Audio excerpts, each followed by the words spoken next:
여호수아 1장 10절부터 18절까지 말씀이 되겠습니다.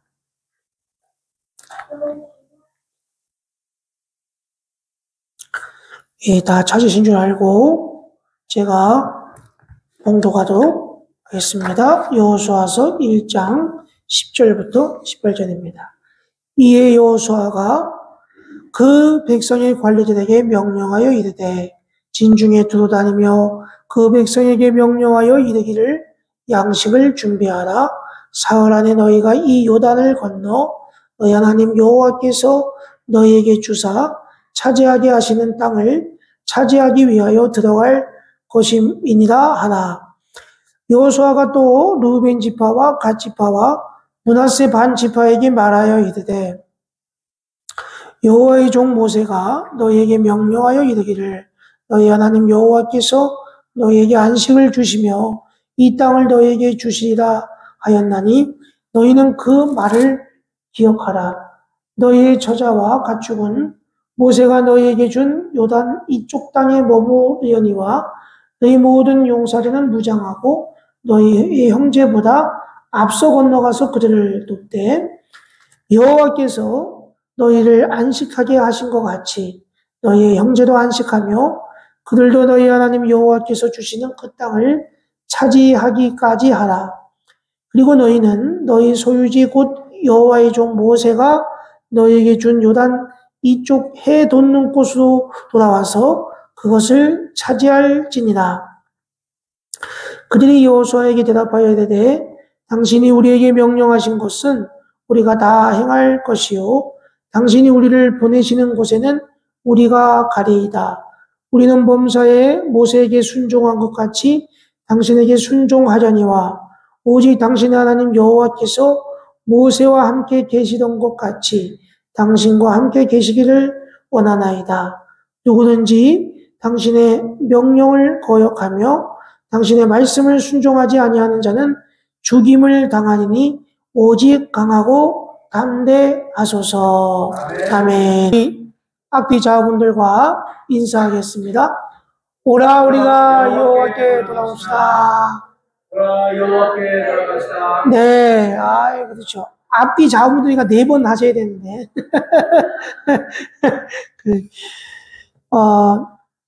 오늘날 우리 이 리더십의 가장 큰 위기는 우리가 리더십에만 이 관심을 쏟는다는 데 있습니다.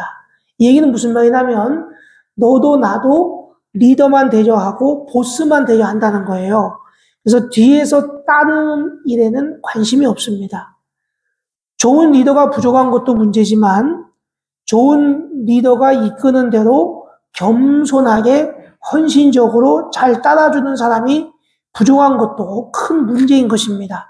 그래서 영국의 수상 철치든 지도자의 수준은 그 나라 국민의 수준이다 라고 말했는지도 모릅니다. 성경에는 정작 리더십이라는 단어는 사용되지 않습니다.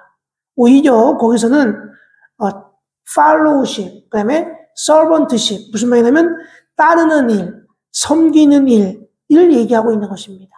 나아가서 하나님이 세우신 리더들의 리더십 훈련 과정의 기초는 항상 하나님과 사람을 따르고 섬기는 일에서부터 시작됩니다.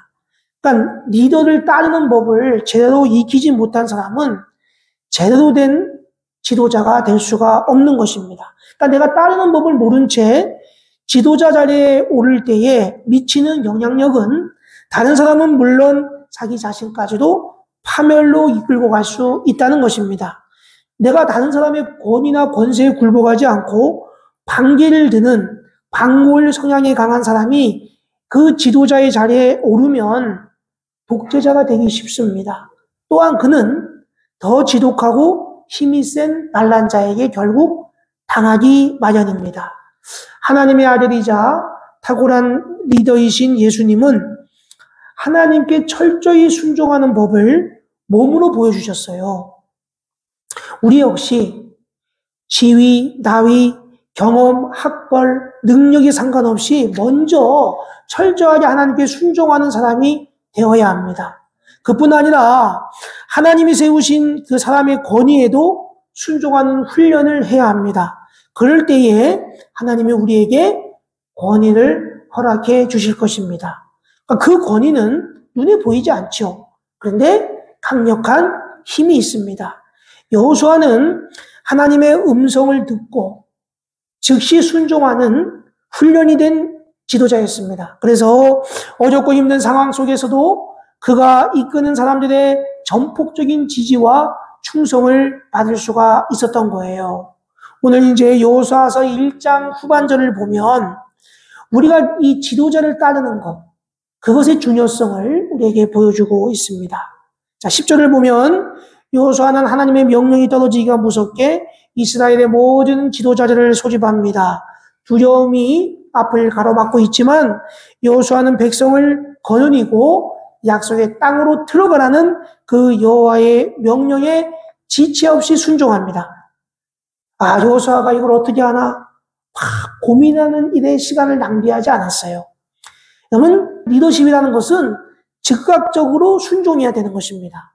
내가 제때에 결단하고 행동하지 못한다면 아무리 뛰어난 인물도 지도자가 될 수가 없는 것입니다. 이건 완벽한 작전 계획 없습니다.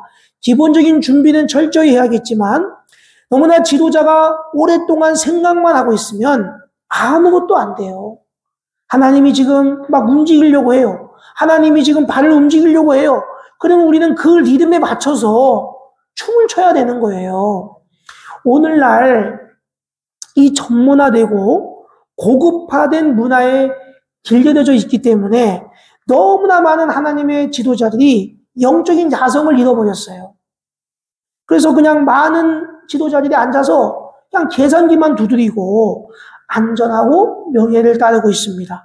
그래서 늘 논리정연한 이동과 무장으로 무장하고 있지만 정작 전투의 제1선으로 뛰어들려고 하질 않아요. 그래서 예수님은 교회를 그리스도의 군대다 이렇게 얘기를 했지 학교다 이렇게 말하지 않았습니다. 여러분 파워는요 행동하는 리더십을 통해서 폭발합니다. 하나님의 뜻이라는 확신이 있으면 그것이 아무리 내게 어렵고 힘든 일이라고 할지라도 우리는 지체하지 말고 움직여야 되는 것입니다. 미루고 주저하고 반드시 그러면 딴 생각이 자꾸만 잡생각이 들어가지고 우리를 침체시킬 것입니다. 믿음으로 선포하고 즉시 행동하시기 바랍니다. 직접 뛰어들어야 됩니다. 땀으로 범벅이 되고 넘어져서 피가 나도 우리는 계속 전진해서 나가야 되는 거예요. 그러니까 하나님의 명령을 즉시 이행하는 지도자. 바로 그 사람을 통해서 하나님이 기적이 일어날 줄로 믿습니다. 여호수아는요, 믿음의 사람이었지만 동시에 자기 몫의 책임을 지고 준비하는 사람이었어요. 이미 승리는 하나님이 약속해 주셨죠. 인간이 그렇지만 하지만 우리는 인간이 스스로 감당해야 될 그런 것들을 최선을 다해서 준비해야 되는 것입니다. 그래서 여호수아는 오늘 본문 말씀에 보면 당장 요단강을 건너가지 않고 3일 동안 준비했습니다. 왜 당장 건너가지 않고 3일을 준비했을까요? 요단강을 건너갈 준비가 필요한 거죠. 우리가 이제 스포츠에 보면 반드시 부상이 일어나거든요. 그 부상이 일어나는 이유는 준비 운동, 이 워밍업을 제대로 하지 않은 거예요. 그래서 우리가 반드시 운동하기 전에 몸을 풀고 스트레칭하고 몸을 푼 다음에 그다음에 본 운동을 하고 또 마무리 운동을 해야 돼요. 이거는 제대로 안 하면 막 근육통이 생기고 무릎도 아프고 온몸이 쑤셔요. 그러면 그 다음날 운동하기가 싫어지는 거예요. 마찬가지예요. 전쟁도 마찬가지입니다. 사업이나 목회도 그렇습니다. 우리가 앞으로 나아가기 위해서는 반드시 준비가 필요해요. 그래서 오늘 이스라엘 백성들에게 어떤 준비를 시키느냐? 11절 말씀해 보면 뭐라고 되어 있냐면 양식을 준비하라. 이렇게 여호수아가 먼저 얘기를 합니다. 양식을 준비하는 것은 뭐예요? 보급, 수송 이런 체계를 확인하고 점검하는 것입니다. 여러분 군대에 있어서 이 병참부 관리는 너무너무 중요한 거예요. 무기도 재점검하고 보급도 재정비하고 다 정비해야 됩니다. 둘째는 마음의 준비가 필요해요. 각 지도자들이 나름대로 주어진 임무와 작정 명령을 확인하고 그리고 하나님께서 함께 하신다는 사실을 서로 막 주지시키면서 격려하는 거예요. 여러분, 아무런 준비 없이 시간을 보내는 사람은요, 딱 상황이 닥치면 무너질 수밖에 없어요. 여러분, 순종은 그냥 아무것도 안 하고 있다가 그냥 지도자가 시키는 대로 로봇처럼 움직이는 것이 아닙니다. 평소에 철저하게 준비된 사람만이 전진 앞으로 이렇게 하면 앞으로 나갈 수가 있는 거예요. 여러분, 이렇게 할 수 있는 사람은 바로 진정한 순종의 사람인 것입니다. 그렇기 때문에 우리는 언제 어디서든지 하나님의 명령을 내리실 때에 지체 없이 순종할 수 있는 그런 사람이 돼야 돼요. 그렇기 때문에 우리는 현실적인 준비, 마음의 준비를 철저하게 해야 되는 것입니다. 자, 요단강을 건너가기 전에 이제 여호수아가 제일 먼저 중요한 작전 한 가지를 선포해요. 그러면 전쟁에 보면 그래서 우리가 상륙작전을 할 때 가장 용맹한 부대를 선봉에 배치합니다. 그래서 여호수아가 고민하다가 세 지파를 임명해요. 그 세 지파가 누구냐? 바로 르우벤 지파, 그리고 갓 지파, 므낫세 반 지파예요. 네. 이 사람들을 대표를 딱 불러가지고 그들한테 이제 임명을 하잖아요. 근데 이 각 지파의 대표들 역시 하나님이 세우신 지도자들이죠. 그렇기 때문에 그들은 중간 간부인 거예요. 여호수아를 통해서 내려진 하나님의 명령을 따르는 팔로워이자 리더들인 것입니다. 자, 그렇다면 왜 여호수아는 이 세 지파를 지명했을까요? 이것을 통해서 우리가 이 리더가 갖춰야 될 팔로우십이 무엇인가? 이것을 우리가 배울 수가 있는 것입니다. 우선 이 세 지파들에게는 오래전에 한 약속이 있어요. 자, 시간을 거슬러서 이스라엘 백성들이 광야에서 막 유당생활 할 때에 미디안 광야의 여러 산원 부족들과 함께 큰 전쟁을 치렀습니다. 그때 르우벤 지파와 갓 지파가 최선봉에 서서 혁혁한 전과를 세웠어요. 자, 그래서 승리한 이스라엘 군대들은 그 전과에 따라서 적에게 빼앗은 가축을 분배하고 그리고 정복이 큰 르우벤과 갓 지파에게 가장 많은 가축들이 돌아갔습니다. 자, 가축이 많아졌어요. 좋았죠. 근데 그들에게 한 가지 난감한 일이 발생합니다. 갑자기 많은 가축을 데리고 이동하는 것과 그리고 그 가축들을 충분히 먹일 푸른 초장을 찾는 것이 쉬운 일이 아니었어요.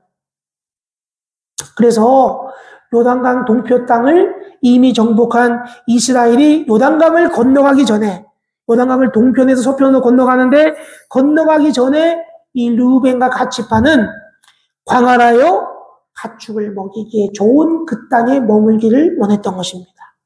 그래서 모세에게 요구를 하죠. 우리는 요단강 동편 땅에 머물겠습니다. 그랬더니 모세가 버럭 화를 내는 거예요. 아니, 이제 막 모든 백성들이 함께 모여가지고 지금 요단강을 건너가서 정복 전쟁을 벌이려던 참인데, 아니, 갑자기 이 지파들이 나와가지고 자기들에게 그런 요구를 하니까, 야, 이거 지네들만 그냥 편하게 안주하려는 그런 이기적인 것으로 생각된 거예요. 야, 그 이스라엘 전체의 화합을 깨뜨리는 것이다. 이렇게 보였기 때문입니다.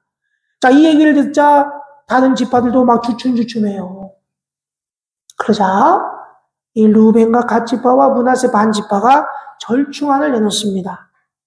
자기 지파들의 여자와 어린아이들을 이 요단강 동편에 정착하게 해주면 남자 전사들은 다른 지파들과 함께 요단강을 건너서 가나안 정복 전쟁에 함께 참여하겠다는 절충안을 제시하는 겁니다. 그리고 남자들은 전쟁이 끝나면 다시 우리가 요단강 동편으로 돌아오겠습니다. 이런 제안이에요. 자, 모세가 그 제안을 받아들이죠. 자, 근데 지금 모세가 있어요, 없어요? 모세가 죽었잖아요. 근데 여호수아는 그 약속을 기억하고 그 세 지파에게 그 약속을 지금 다시 상기시키고 있는 것입니다. 여러분, 약속은 지켜야 돼요, 안 지켜야 돼요? 지켜야 되죠. 예. 아무리 지키기 힘들거나 오래 지났어도 꼭 지켜야 합니다. 자, 그러니까 이 하나님의 팔로워들, 제자들은요, 우리가 하나님과의 약속, 아무리 어렵고 힘든 상황에 처할지라도 약속은 반드시 지켜야 되는 거예요. 자, 그런데 우리가 여기서 배워야 될 것은 뭐냐? 특권에는 그만한 책임이 따른다는 거예요. 자, 여러분, 르우벤 지파와 갓 지파와 므낫세 반 지파는 이미 이스라엘의 다른 지파들에 앞서서 요단강 동편을 자신들의 영토로 배분받았습니다. 영원히 안식할 수 있는 땅, 재산이 확보되었어요. 자기네들은 심리적 부담이 덜 나죠. 그런데 여러분, 특권은요, 아무런 대가 없이 그냥 주어지는 것이 아닙니다. 이제 그들은 다른 지파들과 함께 그것도 최선봉에 서서 가나안 땅 정복 전쟁을 감당해야 되는 거예요. 여러분, 노블리스 오블리제라는 말을 혹시 아십니까? 이 말은 특권층은 반드시 많이 누리는 만큼 그에 따르는 의무를 감당해야 된다는 거예요. 영국의 그 유명한 대학, 케임브리지 대학이나 옥스퍼드 대학이 있어요. 그 대학교에 가보면 전쟁이 났을 때 제일 먼저 전쟁터로 나가서 목숨을 바친 동문들의 사진이 있습니다. 여러분, 유럽에 보면, 유럽은 왕 국가잖아요. 왕들이 많아요. 유럽에는 왕들이 있거든요. 근데 유럽의 왕들이 이렇게 존속하는 이유가 있습니다. 유럽은요, 반드시 왕자가 될 사람들, 그런 사람들은 군대에 보냅니다. 영국에 있는 모든 왕자들은 다 군대를 갔다 왔어요. 해군에. 다 갔다 옵니다. 심지어 유럽에 있는 여자 왕 될 사람들도 다 군대에 가서 훈련받게 합니다. 이것이 바로 그 유럽의 귀족 문화, 왕 문화가 오랫동안 존속될 수 있었던 이유예요. 그들이 특권만 누리고 자기네들은 군대 안 가. 그러면 책임을 회피한다면 그 사람들은 이미 리더의, 지도자의 자격을 상실한 것입니다. 그래서 여호수아가 이들에게 또 다른 의식을 또 얘기해요. 뭐냐면 세 지파에게 강력히 권고한 것은 바로 공동체 의식입니다. 우리 15절 말씀을 보시면 15절 말씀에 이렇게 돼 있어요. 뭐라고 돼 있냐면 여호수아가 이렇게 얘기를 하죠. 여호와께서 너희를 안식하게 하신 것 같이 너희의 형제도 안식하게 하며 이렇게 돼 있어요. 이게 무슨 말이냐면 지금 이스라엘의 나머지 지파들도 이미 땅을 얻어 안식하고 있는 세 지파들처럼 안식할 수 있게 하라는 것입니다. 무슨 말이에요? 너희만 잘 살려고 하지 말고 모든 백성이 잘 살 수 있도록 도우라는 거예요. 우리는 다 한 형제지라는 것입니다. 그러면 형제가 전쟁 중에 있는데 형제가 지금 굶주리고 위험 속에 있는데 어찌 너희들만 평안히 살 수 있냐? 이런 말이에요. 오늘날 우리에게도 이런 공동체 의식이 필요합니다. 여러분, 지역 감정주의나 집단 이기주의는 너무너무 위험해요. 이미 내 자식은 잘 키웠으니까, 이미 나는 잘 살게 되었으니까, 다른 사람들은 뭐 어떻게 되든지 좋다는 식으로 사는 사람들이 우리 주변에 너무너무 많아요. 요즘은 우리 젊은이들요, 밥 먹을 때 다 더치페이 합니다. 각자 돈 내요. 그리고 요즘은요, 결혼하면요, 남편 통장, 아내 통장 따로 만들고 공동 통장 따로 만들어요. 그래가지고 공동 통장에서 공동 돈이 나가요. 그리고 남자가 막 여자한테 따져요. 왜 돈을 이렇게 많이 쓰냐고 막. 요즘 시대가 그래요. 만약 우리 성도님들이 실패와 좌절에 빠진 형제를 외면하고 나의 안일과 편안함만 추구한다면 우리는 공동체 의식을 상실한 것입니다. 우리는 이 점을 늘 경계해야 돼요. 그리고 내가 지금 이미 안정된 기반을 이루었다 해도 우리는 그렇지 못한 이웃들을 위해서 기꺼이 헌신해야 합니다. 그리고 그들은 바로 여러분들의 전문성과 헌신 그리고 사랑을 절실히 필요로 해요. 하나님께서는 우리에게 그것을 원하고 계십니다. 자, 이 여호수아가 이 세 지파를 가장 위험하고 중요한 최선봉 부대로 세운 것은 바로 그들이 가진 전문성 때문이에요. 이 세 지파는요, 특별히 아주 용맹한 지파입니다. 여러분, 르우벤 지파는 어떤 전문성이 있냐면 여러분, 르우벤은 장자 집안입니다. 이스라엘의 첫째 번째 아들이잖아요. 그러니까 이 사람들은 정이 많고 침착하고 책임감이 강한 사람들이에요. 그래서 이들이 가나안 정복의 전쟁의 최선봉 무대로 포함된 이유는요, 바로 12지파의 맏형이라는 상징적인 의미가 있는 것입니다. 그리고 침착하고 책임감이 강하고, 그래서 용맹한 가시나 므낫세 지파의 병사들을 잘 아우르면서 통제할 수 있다는 거예요. 자, 두 번째로 갓지파는 어떤 지파입니까? 이 갓이라는 단어는 히브리 문자로 군대라는 뜻이에요. 이 지파가 상징하는 것은 군대가 진치고 있는 천막이라는 뜻입니다. 이 지파 이름처럼 그들은 출중한 병사들이에요. 그래서 야곱이 12아들에 대해서 예언하잖아요. 축복하잖아요. 그때 갓에 대해서 뭐라고 축복하냐면, 군대의 습격을 받아도 무섭게 반격하여 오히려 공격한 자들의 목숨을 구하려고 도망갈 것이다. 이렇게 예언할 정도예요. 그러니까 이 갓지파는 정말 뛰어난 전사들입니다. 그리고 광야에서 사나운 전사들과 싸울 때도 항상 선두에 서가지고 숱한 전공을 세웠어요. 자, 마지막으로 므낫세 지파는 이 지파 자체가 타고난 용사들이 많은 지파예요. 그래서 사사시대 때 기드온 아시죠? 기드온 므낫세 지파입니다. 입다 아시죠? 입다 므낫세 지파예요. 이러한 전설적인 영웅들을 배출해낸 지파예요. 그래서 이 므낫세는 반만 차출해도 그만큼 용사들이 많은 지파였다는 것입니다. 이처럼 우리 제자들은 리더가 시키는데도 로봇처럼 따라하는 무능력한 사람들이 아닙니다. 오히려 그들은 지도자들이 갖추지 못한 전문성을 갖추고 있기 때문에 자신들이 속한 공동체를 위해서 그 전문성을 발휘해야 하는 사람들인 거예요. 탁월한 리더는 아무에게나 일을 시키거나 일부러 고생시키려고 일을 맡기지는 않습니다. 각각의 전문성을 따져요. 각각의 은사를 따져가지고 배분하는 것입니다. 이건 개인적으로 준비가 되어 있지 않은 사람들이 모여서 좋은 팀워크를 이루기는 어렵습니다. 그렇기 때문에 이 구성원 각자가 다른 사람들이 갖지 못한 자기만의 특별한 기술을 갖추고 있어야 돼요. 아무리 내가 헌신했어요?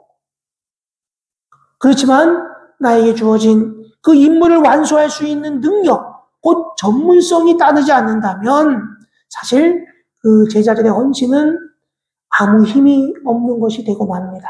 그렇기 때문에 우리가 타고난 제자가 되려면 끊임없이 나에게 주어진 임무를 개발할 수 있도록, 내 주어진 임무를 감당할 수 있도록 자신의 능력을 다듬고 개발해야 해요. 이게 너무너무 중요합니다. 근데 우리가 자꾸만 생각하는 게 뭐냐면, 많은 사람들이 이 리더십의 역할이 팔로우십의 역할보다 더 월등하고 더 능동적이라는 선입견을 가지고 있어요. 근데 이것은 여러분들 역할의 차이일 뿐입니다. 결코 계급의 문제가 아님을 분명히 알아야 돼요. 우리 기독교가 뭐 어떤 문제가 있느냐. 우리 교회는 뭐 그런 게 없지만 이 천주교는요, 신부를 빼고는 다 성도들, 형제들, 자매들 이렇게 불러요. 거기는 집사, 뭐 안수집사, 장로, 권사 이런 직분이 없거든요. 천주교는. 그리고 천주교는 그냥 형제님, 자매님 이렇게 불러요. 그런데 우리 한국 교회는 그래서 자꾸만 그것을 계급으로 생각한다는 거야. 그래서 우리가 담임 목사는 어떤 거예요? 전체 그림을 보고 큰 목표를 향해서 우리 제자들을 이끌고 격려하는 일을 하면 우리 제자들은 각각의 독특한 전문 기술을 가지고 그 리더십을 따라 협력함으로써 목적지에 도달하는 것입니다. 그러니까 하나님이 주신 은사와 열정이 다를 뿐이지 뭐 지위가 높고 낮은 것에 문제가 아니라는 거예요. 여러분, 이러한 인식이 분명해야 됩니다. 이런 인식이 분명해야지만 리더는 교만하거나 무례하지 않고요. 제자들은 비굴하거나 방광자적인 자세를 가지지 않을 것입니다. 아이, 그냥 우리 리더들이 다 하시고 나는 뒤도 빠질래. 이렇게 안 한다는 거예요. 놀라운 것은 이 세 지파의 리더들이 기꺼이 신참 지도자인 여호수아의 명령에 순종했다는 사실입니다. 16절 말씀을 보면 뭐라고 되어 있냐면 그들이 여호수아에게 대답하여 이르되 당신이 우리에게 명령하신 것은 우리가 다 행할 것이요 당신이 우리를 보내시는 곳에는 우리가 가리이다.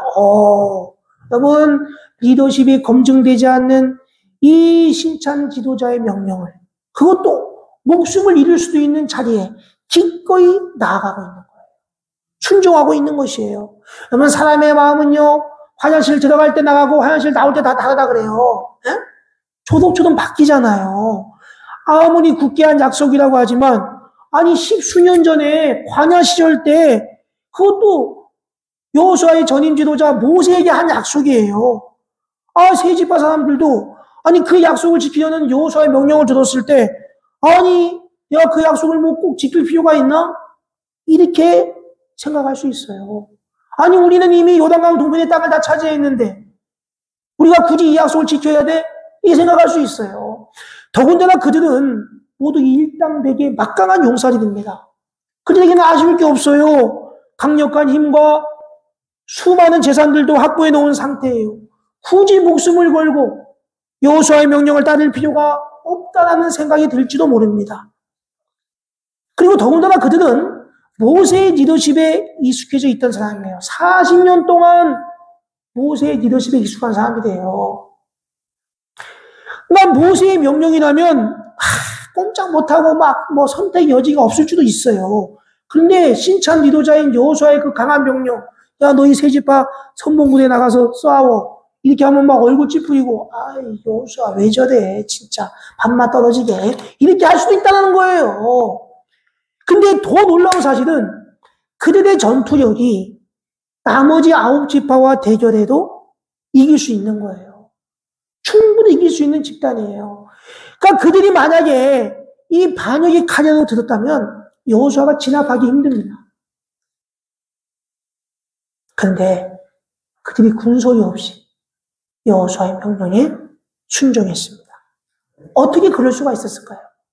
그것은 바로 하나님의 기름 부으심에 대한 확신 때문입니다.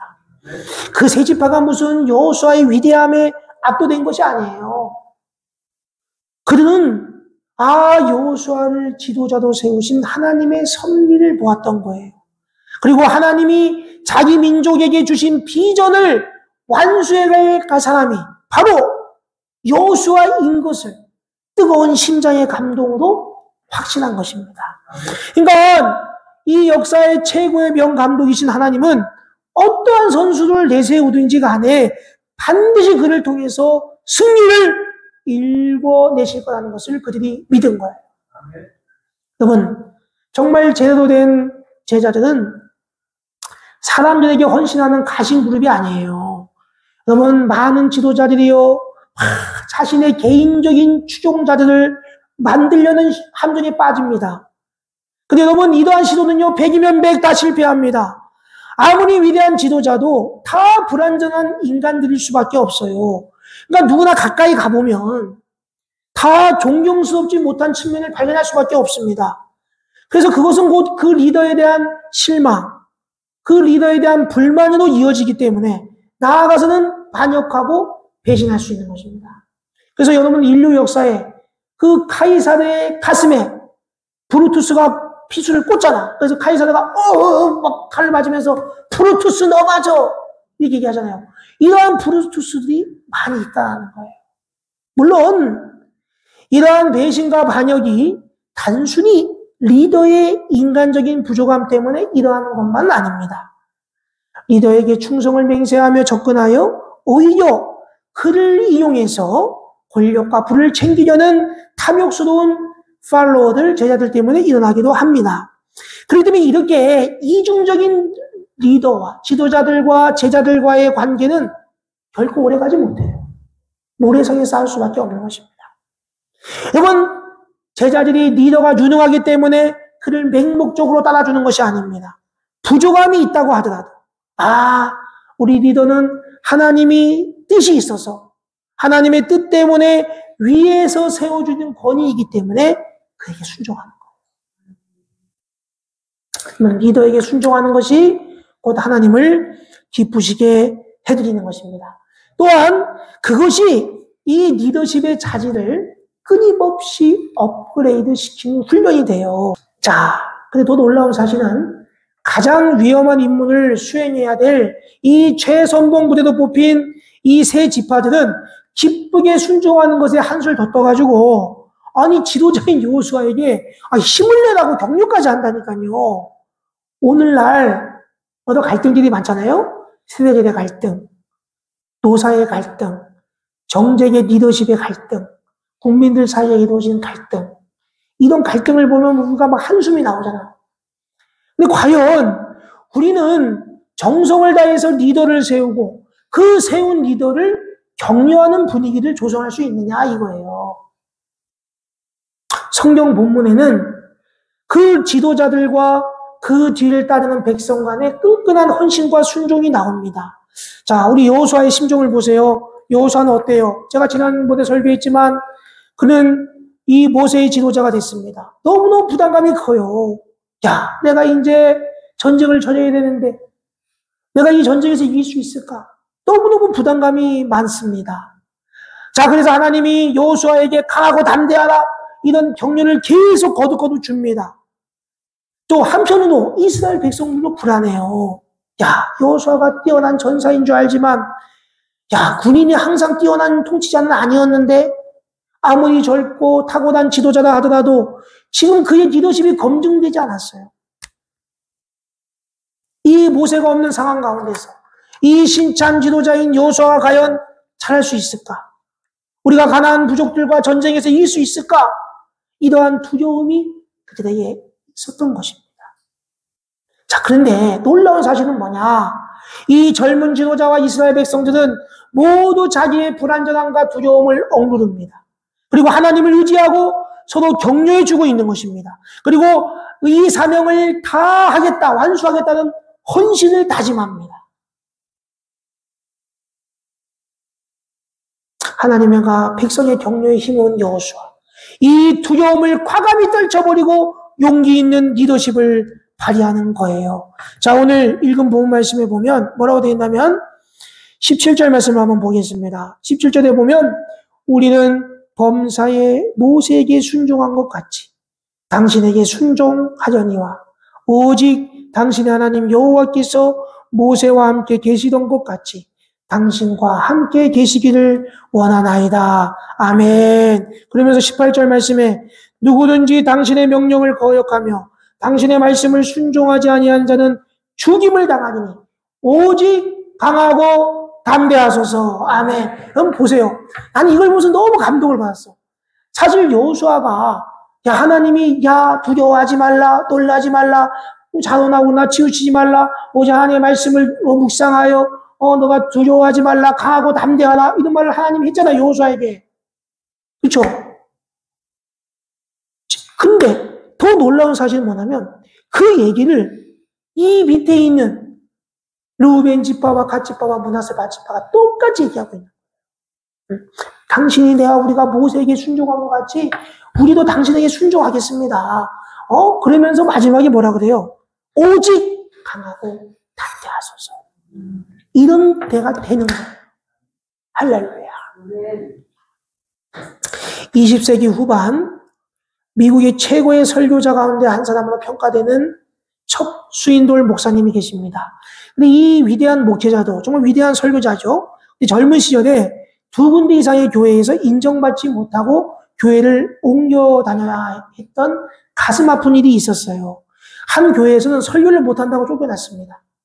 그런데 이분이 마침내 남캘리포니아의 에반젤리칼 프리 교회라는 곳에서 20년 넘게 미국의 최고의 설교자로 성장할 수 있는 기반을 마련하게 됩니다.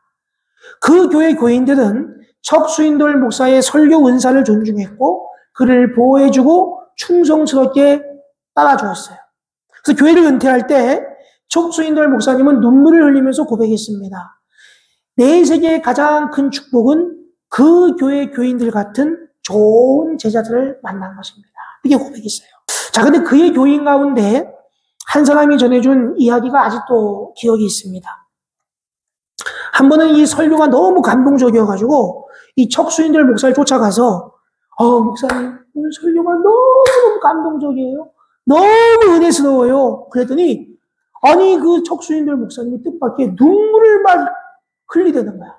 눈물을 글썽글썽 하는 거예요. 그러면서 이렇게 목사님이 얘기를 하게 돼요. 누군가 내게 그런 얘기를 해준 지 정말 오래됐습니다. 고맙습니다. 정말 고맙습니다. 영어로 thank you. thank you very much. 이렇게 했겠죠. 에? 여러분, 이 유명한 설교자도 이 참으로 따뜻한 격려가 필요하다는 사실을 그때 깨달았다는 거예요. 여러분, 리더에게 아부하는 말이 아니에요. 아부하라는 뜻이 아닙니다. 우리가 보기에는 너무나 유명하고 강해 보이는 것 같은 그 지도자들도 그 속에는 한없이 외롭고 연약할 수 있습니다. 그 때문에 우리 지도자들은 제자들의 따뜻한 격려, 성실한 순종을 절실히 필요로 합니다. 지도자의 수준이 바로 제자들의 수준인 거예요. 그러니까 좋은 지도자가 세워져도 팔로우, 이 제자가 리더십 킬러가 되어버리면 아무 소용이 없어요. 그 때문에 리더는 결코 혼자 설 수도 없고 혼자 앞으로 나아갈 수도 없기 때문입니다. 여러분 여기 보면 기러기 때가 있잖아요. 기러기를 보면 기러기는 V자를 유지해요. V자를 다 유지합니다. 이 V자를 유지하는데 그러면 앞에 기러기 한 마리 딱 있고 두 마리 이렇게 다 따라가요. V자로 쫙 따라갑니다. 자, 근데 그때 목적지를 향해서 딱 날아가는데 앞장서가는 그 기러기를 뒤따라가는 기러기들이 박자를 맞춰서 콩콩콩콩 이런 소리를 낸다는 거예요. 이게 무슨 말이에요? 지금 내가 잘 따라가고 있습니다. 자기들이 지금 뒤처지지 않고 잘 따라가고 있습니다. 걱정하지 말라는 그들만의 신호라는 거예요. 여러분 여호수아는 행복한 사람입니다. 하나님이 너 강하고 담대하라 이렇게 얘기했어요. 근데 르우벤 지파와 갓 지파와 므낫세 지파도 강하게 담대하십시오. 같이 얘기하고 있잖아요. 앞만 보고 가는 거예요. 리더자가. 하나님은 야 여호수아야 강하고 담대하라. 뒤에 따르는 사람들도 강하고 담대하라. 앞만 보고 따라가는 외로운 기러기. 제일 앞에 서 있기 때문에 혹독한 바람의 저항을 맞으면서 전진해야 하는 그 리더 기러기에게 그 소리는 시원한 청량제임이 틀림없을 것입니다. 우리 사랑하는 관용교회 성도님 여러분, 오늘 여러분들은 과연 무엇으로 지도자를 격려하며 세워지고 있습니까? 다 같이 기도하겠습니다. 사랑과 은혜가 많으신 하나님 아버지, 오늘 여호수아를 통하여 우리가 지도자가 되기 전에 순종하는 제자가 되어야 함을 배웠습니다. 주여 우리 관용교회 성도님들이 먼저 리더가 되기 전에 하나님의 제자들이 되게 하여 주옵소서. 약속을 목숨처럼 여기며 지키게 하시고 특권을 누리되 책임을 다하게 하여 주시옵소서. 또한 공동체 의식을 가지고 남을 위하는 삶을 살게 하시고 전문성을 꾸준히 개발하고 준비하는 자들이 되게 하여 주옵소서. 그래서 지도자들을 하나님이 세우신 자로 알고 격려하며 세워주는 우리 관용교회 성도님들이 다 되게 하여 주시옵소서. 그래서 하나님이 보시기에 아름다운 지도자와 제자들의 관계가 되게 하여 주옵소서. 예수님의 이름으로 기도하옵나이다. 아멘.